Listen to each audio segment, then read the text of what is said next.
Hello everybody and welcome back to OC Thursdays, and today we'll be talking about Oakfoot, as many of you were oddly interested in him. I honestly have no clue why, because he's one of the characters that I created that's basically a goody two-shoes, I guess you could say. He pretty much has no flaws whatsoever, except for the fact that his sister was insane. So, with that in mind, let's get started.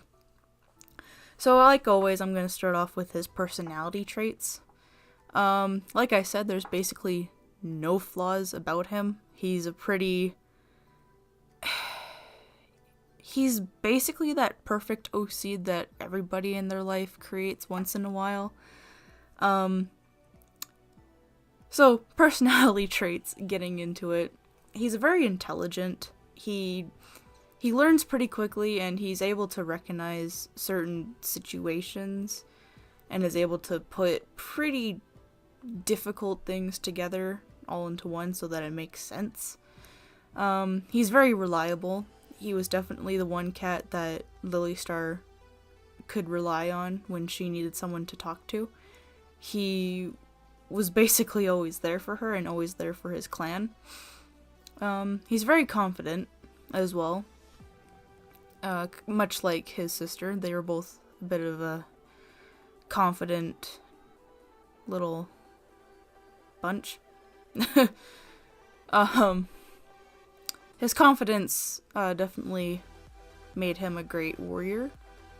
Because he wasn't so confident that he was like, oh, look at me, I'm like the best, I have so much confidence, I'm better than all of you. No, he was more confident to the point where, like, he wasn't afraid of anything. I don't know if any of that just made any sense, but whatever. He's also very charming. I don't know if you can tell, but he's a pretty charming guy. 10 out of 10. Probably would have gotten all the ladies if he didn't stick with one, but we'll get into that later. He's very fair. He tries to see both sides of the story, so he doesn't just jump to a conclusion after hearing one side. He'll try to listen to the other and come to a fair conclusion. This made him a great mentor when his apprentice got in trouble. Or apprentices, I don't know if I'll give him another apprentice, but for now he's only had one. He's very fearless, much like his sister. He's really not afraid of anything. Yeah, he's really not. The only thing that he'd be afraid of is death and failing his clan. That's basically the only thing that he's afraid of. He's very sneaky. He kind of went behind Lily Star's back a couple times in a very sneaky way. Again, he's very intelligent, so being sneaky wasn't very difficult for him.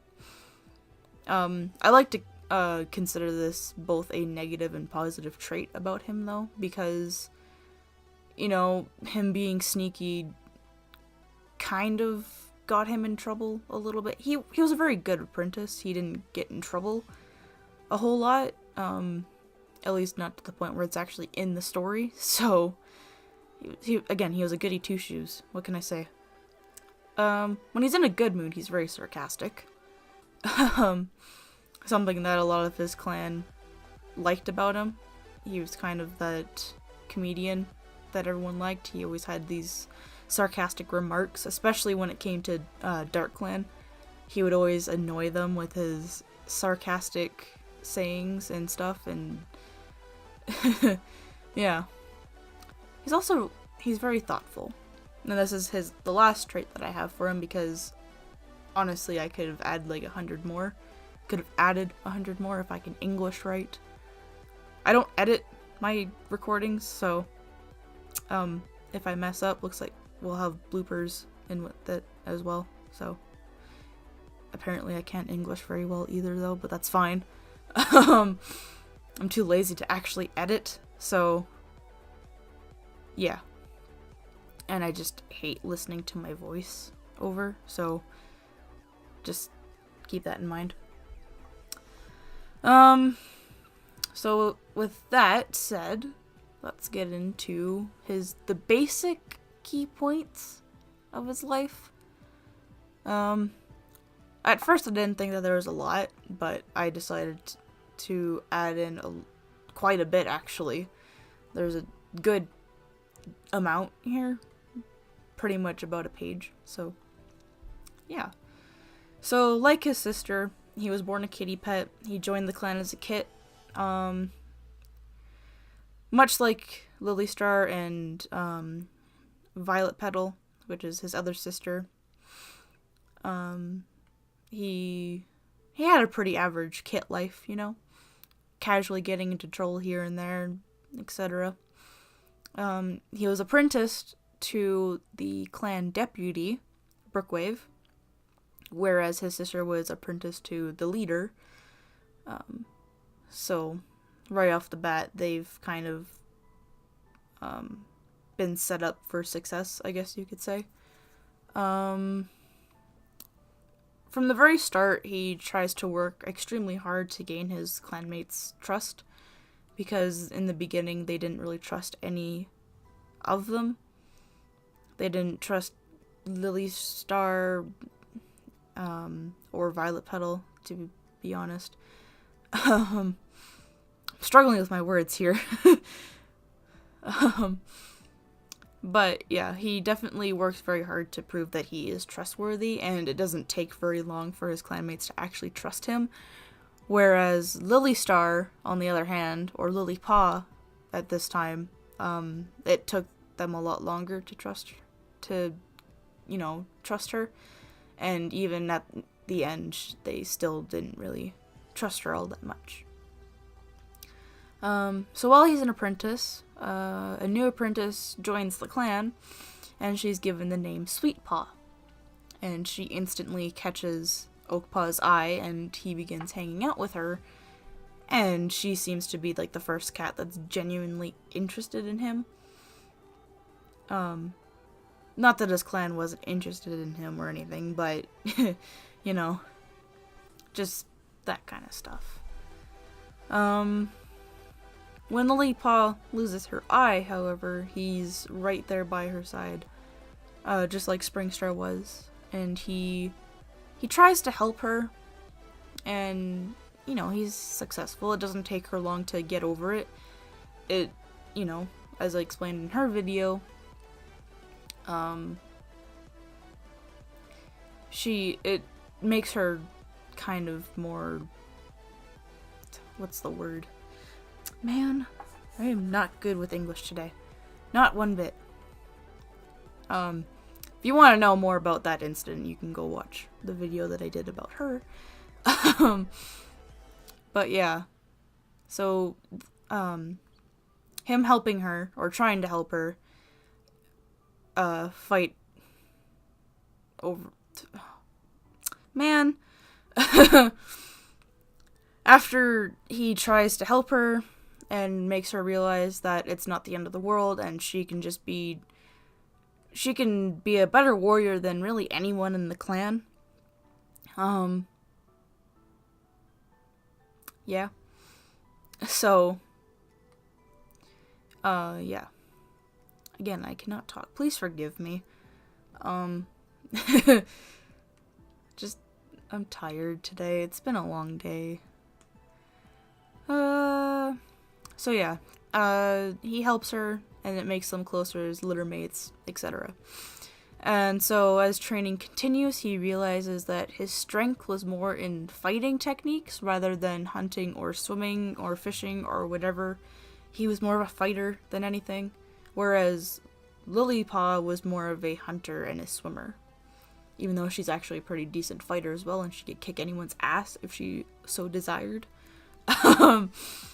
She was just a feisty little thing, that's for sure. Just like his sister, they lose their mother, obviously. And if anything, he grieves more than his sisters do. And she helps Lilypaw realize that she is obviously not alone in this. And yeah. Once they become warriors,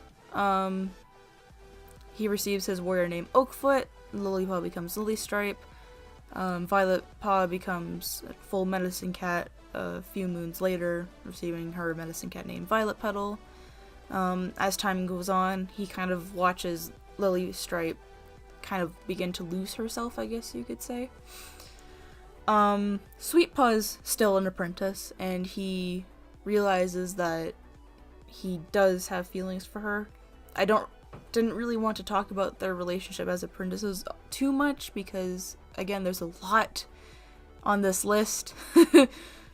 And I don't want this video to be too long because the issue is when I make the recordings too long, I have to worry about the speed paints being longer than the recording, because if it's not, then it's just kind of a boring non-speed paint and you get to watch my daily struggles of drawing with a mouse. So yeah, where are we? I lost my spot. Alright, so yeah, he waits for Sweetpaw to become a warrior and to tell her how he really feels. And a few moons after being a warrior, just like his sister, they both get their own apprentices. He gets Nightpaw, she gets Spotted Paw. And yeah. So, again, as time goes on, he listens to his clanmates chatter about how he'll make such a great leader someday, and he realizes how bitter it makes Lilystripe, and how much she wants to prove to her clan that she can be a great leader as well. Obviously, that doesn't really happen. He helps Nightpaw grieve for his mother after Brookwave, who, again, was the deputy at the time. So yeah, he got, not only was he apprenticed to the deputy, but he also got to mentor the deputy's son. So, great times. So yeah, obviously he can relate to Nightpaw over this, and he helps him grieve for his mother. And then when Springstar dies, Lilystripe makes him deputy. He's very grateful to her, and he tries to convince his clanmates that she'll make a great leader if they just give her a chance. Once Lilystripe becomes Lilystar, she makes Sweetpaw a warrior, and she's now known as, well, technically she should have been made a warrior a long time ago. That's an error on my part. Oof! My bad. She would have become a warrior a few moons after they became warriors. So that's just a timeline error. Well, after Sweetberry becomes a warrior, he expresses how he feels towards her, and he realizes that she feels the same. That's all we need to know. After moons of training, Nightpaw finally becomes a warrior and becomes Nightpatch. And after that, he tries to focus more on his deputy duties and Sweetberry as well, because he loves her very much. And so now he's come to realize that his clanmates look to him more than their actual leader, and they listen to him more than their actual leader. So he tries to convince them that it shouldn't be that way, because he realizes how angry Lilystar becomes, and this is kind of where her anger takes over her in a way. But with this, he watches how the clan becomes weaker because they've been attacked multiple times every single day by Dark Clan, and Lilystar refuses to take action. So soon, very quickly actually, Sweetberry has one kit, a little she-kit, and they name her Dapplecit. She's adorable. I don't know. A few moons after his kit is born, he finds out that Lilystar is expecting, and he tries to scold her because, well, obviously according to SkyClan, you know, you can have kits. Leaders can have kits. Female leaders can have kits, or whatever. But, they don't know what SkyClan is. They don't know this rule, so technically that doesn't apply. And so he tries to scold her over it, and she responds with, "This may be the only thing that they'll get out of me. They never wanted me anyways, and they always wanted you." After she says that, he realizes how much of a hole she's created for herself, and he realizes that it's too late. She's too far gone, and maybe these kits will help her find herself again. Obviously this fails because when she does have her kits, 2 are born dead and 1 dies 3 days later. He tries to comfort her like he did when they were apprentices after this happened, and he tries to make her feel better, and he grieves with her because that's technically his kin as well. And yeah. So once, when her kits are older, Fire Kit sneaks out of camp and has the end of her tail bitten off by a Dark Clan warrior who was on their territory. And Lily Star decides that she's going to go out and attack them, and Oakfoot is the one that actually ends up stopping her from this. I think I had it in her story though that she actually does it, but now I'm going to change that, and I'm going to say that Oakfoot actually steps in and stops her, and he persuades her to wait. So his child becomes Dapplepaw and trains as a medicine cat, which he's kind of grateful for because then he doesn't have to worry about her getting murdered by Dark Clan. So like he's grateful for that. And then Lily Star makes her own kits apprentices a few moons later, and Oakfoot realizes that his hope for her to find herself through these kits didn't work out so well. And he realizes how angry she's become and how much she honestly does not like her clan anymore because they don't trust her and they never really gave her a chance. And so with that said, Oakfoot decided that enough was enough, and he leads a patrol to ambush Dark Clan and to put a stop to the daily attacks that were weakening the clan. And they're successful, but when he returns, his own sister strikes out at him, getting him right in the cheek, and tells him to basically back off. It's probably a lot more gruesome than that, but we're just going to stick with that. And so, not long after that incident, Lily Star declares war on Dark Clan, and Oakfoot worked his tail off to make his clanmates realize that it was the right thing to do, because there needed to be 4 clans in the forest, and they, after a lot of explaining, they finally agree. But during the war, during the great battle that they all go through, he watches as Lily Star is thrown against a tree by Dark Star himself, or Dust Star, my bad. I had Dark Star there. All these typos, man. It's great. So he races over and he lunges at Dust Star and kills him instantly by digging his teeth into his throat. Because Dust Star was obviously very weakened by the wounds that Lily Star had given him, and so it was easy for Oakfoot to actually kill him. He tries to beg Lily Star not to leave him, and not to leave her clan, but at this moment the two of them finally realize that she should have never been leader, and that she was gonna die anyways. This was meant to happen, and there's nothing either of them could do about it. So, once he realizes that this is true, however, he pushes his grief aside, and the battle's finally over. They all return to their camps, and once they return, Oakfoot makes Lily Star's kits warriors, also, Smokefoot and Fire Rose, and after that's been done, he names,